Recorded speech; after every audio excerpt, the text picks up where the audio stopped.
again. So, been through a bit in the past, like 2 weeks. I'll just get straight into it. So, I think like nearly 2 weeks ago or something, midway through my trials, just finished my 4th exam, which was my maths one, after having 4 exams in 4 days, which was very fun. And then I get home that day. I was like, I can't really breathe properly. But like a couple nights before my legal exam, I was on call with someone that was like freaking out. I was having a bit of a panic attack and I couldn't breathe. And then I started feeling pains in my lungs, but I just thought that was, you know, part of this, like, part of the panic attack and everything. So I kind of disregarded it because I was like, I just want to get through these exams, need to get this over with. But then on the Friday, the pain started coming back and I was like, well, I'm not having a panic attack right now. Like, it's pretty chill then, because, you know, the most stressful ones are over with and everything. And then got worse, and then I was like the pain, and then the not being able to breathe. And so I said to my dad, hey, this, and my mum, this is what's going on. I don't really know what to do, but it kind of feels like last time when my lung collapsed. And then so straight away we're like, oh shit, we should probably go to the hospital just to check it out, because a week prior I was also in the hospital because like I passed out at school, which was fun. And so, you know, we were already a bit more on high alert than normal because of the incident the week before. And then so we got in the car, went down to RPA, because that's the one that's linked with like my cancer thing, hospital. So they at least can contact Easy and then get my records. And then so this time when we say I've got cancer, they actually listen and put it down, because that wasn't fun when they didn't do that. But they were really good as soon as I got into triage, and I was like, okay, this is my history, this is what's going on, this is what it feels like. Yeah, and they're like, okay, put me straight into, I don't know what it's called, but yeah, and then started giving me oxygen straight away. And sorry, I just can't breathe sometimes. Yeah, okay. And then they had this funny little machine that they just kind of like wheeled around. Looks like a floor cleaner. Turns out it was an x-ray machine. They like propped me up and then took an x-ray of my lungs, and straight away they're like, okay, yeah, your lung has collapsed again on the right side. This time it's bigger. Ooh, fun. Had a good cry when they said that, because, well, I was just like, this can't be happening. Like, doesn't fit into my timeline of everything, because I still had more exams to go and my drama HC, which is very close. But then they were really good in the emergency. Even had like a doctor come in to put the cannula in, used an ultrasound on my arm to find a vein that would actually work. And then moved me over from RPA to Lifehouse, which is my cancer thing, so I would be a bit more comfortable. And it's really nice, and like I stayed on oxygen the whole time, and it was really nice there, at least because it's set up not necessarily to be like a hospital. Like, the rooms are really fancy, and like I had my own balcony looking out on Sydney. Not that I couldn't, like, oxygen didn't let me move out there that much. But, you know, it didn't feel like a typical hospital, and I wasn't surrounded by a bunch of old people that made me feel worse about my condition. And yeah, and so from there they brought up the idea of putting a drain in. They're like, but because of my fear of needles and everything, like, we'll leave it over, because this was on a Thursday, like Thursday night, but I didn't see the doctors pretty much till Friday. And they're like, we'll leave it over the weekend with you just on oxygen, and you'll stay here so we can monitor you, make sure nothing gets worse, and then we'll revisit the issue on Monday. Sorry, malfunctioned. And then so yeah, I stayed in hospital over the weekend. I was glad that it wasn't a typical hospital room.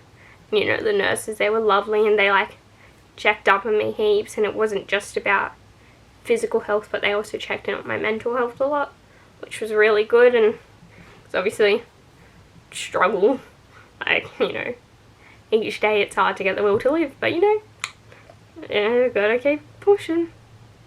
Yep. But yeah, on Monday the doctors came in and we did my daily x-ray, and they said it didn't get worse, but it also didn't get better, so that's bad. And they're like, yeah, we're gonna put a drain in. So the drain is to like drain the bad stuff out of my lungs, like with the collapse bit. So yeah, I'm really bad at explaining the drain concept, but yeah. And then they had like a chest surgeon come in or something, I don't know what, a fancy doctor come in, and he also brought up the idea of doing another surgery to like glue the lining of the lungs together, which, you know, my oncologist and everything had suggested as well if like it happened a second time, so kind of had a good idea that that was most likely going to happen. And then he also said about maybe doing like a keyhole surgery while he's there to take out some of the like sarcoma in my lungs, because obviously that's all still going on too. Lucky me. This is all terrifying being told this, because, you know, it's ruining everything I worked for, because like we wanted to make sure I could do my trials and that I could do my drama HSC, and that's all I've worked for, and that, yeah, that all got fucked up. So yeah, and then on the Tuesday I got moved back over to RPA, because that's where my surgery would be happening, and that's where the specialist for this was, so it was easier for them to keep an eye on me in that aspect. And then, you know, at least I had a room to myself there as well, because then as soon as they wheeled me into the ward, I looked around me and I couldn't see a single person over 50.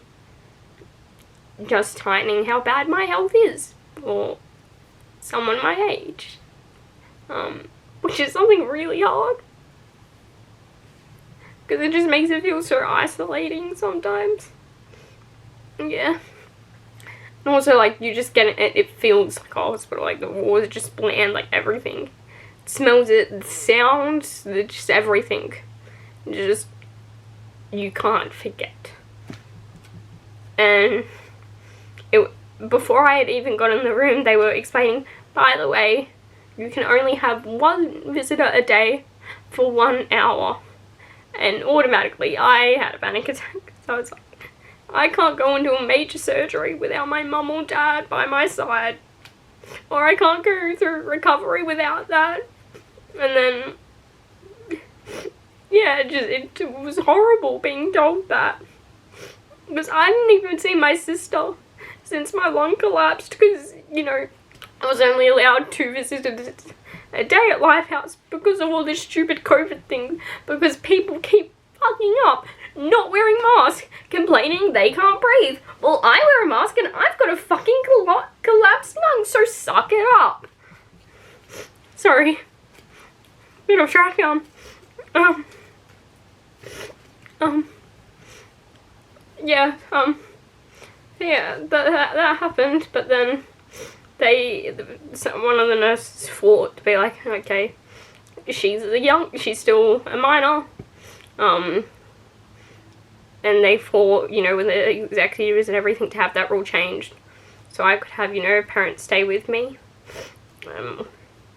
overnight, and that they could both come and see me in the day, which helped a lot because, yeah, on the Wednesday, that was my surgery. So it nearly had been a week now since my lung collapsed. And they were like, okay, woke me up really early, being like, your surgery's at 7.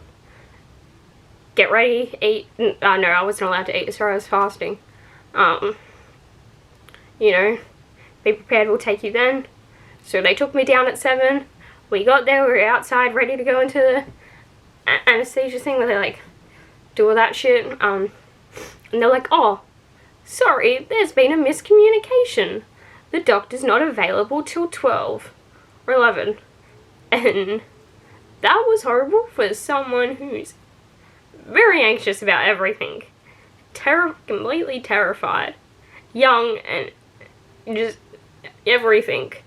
To have that happen, to have that, all that build up for not to, you know, be let go and then just continue for more hours. So I just kind of like laid there for that time in between, back in my room, freaking out about what was about to come. And so yeah, then I got, finally when I was allowed to have my surgery, we got down and I was terrified because needles and everything, and I knew they couldn't use butterfly ones in this situation because just of the amount of stuff they need to pump through me, and the fact that I was about to go through a major surgery on my lungs and what that meant. And yeah, because I had no idea what it was going to be like afterwards. It was just completely unknown. Luckily they did put the gas so it was at least, you know, not completely there when they were putting the needles in. And, you know, I could hear them playing Watermelon Sugar as I was being wheeled into the surgery room. So I was a little bit high on all the stuff, singing that, and then they put Taylor Swift on as I was falling asleep, so that was great. Gotta love when you actually get good sleep because it's drug induced. Because, yeah, that's all I get. And that I woke up from the surgery in a lot of pain, with a lot of things sticking out of me, which I hate. But they gave me more drugs at least, so I was, you know, a bit dopey for the rest of the night, because I think the surgery was a couple of hours. And then in the surgery, I ended up putting the drain in just on my, so it was all on my back. I did to get to it. I ended up putting the drain in. There's like a massive cut. It wasn't a keyhole surgery because they needed more access to my lungs. And so it was quite a big cut. And the cut like here as well. And then they also had like a thing in me for like the anesthesia. And then also more drug things in here, and then another cannula here. And then so there was a lot of stuff hanging out me. Oh yeah, obviously oxygen had to be there. So, you know, the night was fairly alright because I was so doped up, and, you know, got to have a good call with my friends. They got to witness that. But then it was really hard going to, like, because I can't lie down flat. That was uncomfortable. Every time I moved, I could feel the drain in, like, there moving with me.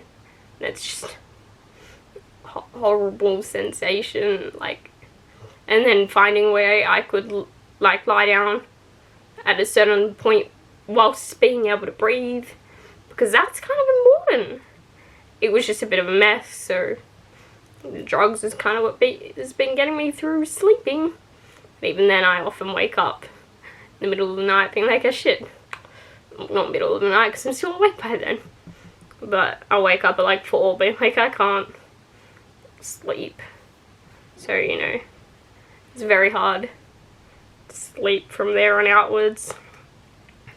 And then, so yeah, on Thursday, I think the anesthesia tube that was in my back as well, that kept bleeding no matter what, so they ended up taking that out. Which, you know, one less thing. That was good. Then I ended up staying in there. Oh, on this Saturday, I think, they ended up taking the drain out, which was such a weird sensation of them pulling something quite thick, like big, just out of my back, and I could feel it, you know, going through, and then like it felt like I was being pulled with it, but I had to like stay still, and it was just horrible. And like yeah, but like I immediately felt better, at least like a little bit better with that out of me, because one less thing, and it meant I had a bit more mobility, and you know, I could have a shot at maybe, you know, trying have a little chance to clean myself up. And every time I moved, I didn't feel like something was pulling me. And then yeah, sorry, I need to hiccup, and that kind of hurts. And then and it wasn't until Sunday that I was discharged from hospital, and so that meant I think I spent 10 days in there, and it was really hard because like the whole time I just missed my sister, because I went 10 days without seeing her, and like we're really close, and that's I think the longest we've ever been apart, and it was really hard because I just missed her so much and I couldn't see her. So I was so happy when I finally got the chance to, and it was great. She didn't leave my side that night.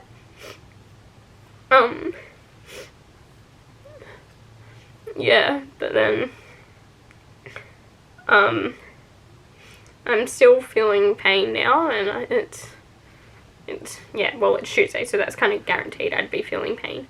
But every time I breathe, it's painful. Every time I get up, painful. Just everything hurts constantly, so it's just a constant reminder, like, oh, your body hates you. Like, yep, you thought it hurt the first time, we're gonna hit you back harder.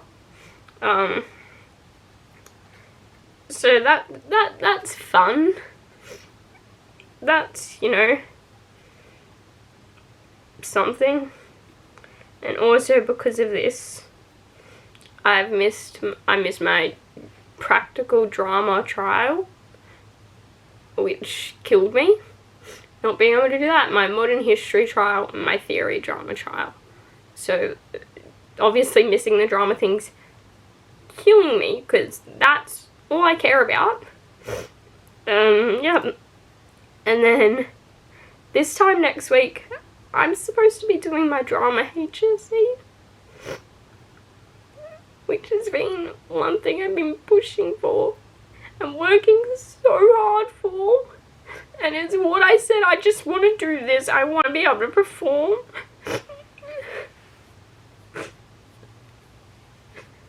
And now it's either going to be fucked up or pushed back, or it's just messed up. Like, nothing can happen right for me. And on top of that, the fucking COVID shit keeps getting worse. I'm not going to be able to fucking graduate properly when just every time anyone would ask me, what do you want to do this year? All I said, I just want to graduate. Because that seems so hard to do, and like as soon as I get close to it, it fucking gets fucked up. Or even in language, but like, yeah. And because people's way of being positive is like, oh yeah, we're still going to do our schooly thing. We still at camp. I didn't get those. I haven't had a single year 12 thing.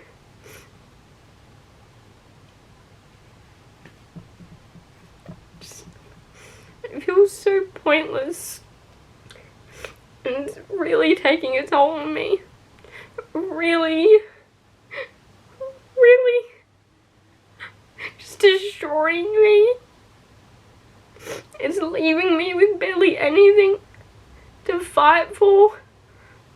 And it's just making me feel so weak and exhausted. And it's horrible to see that this like with this fucking COVID thing, you can do things to protect yourself. You can just fucking wear a mask.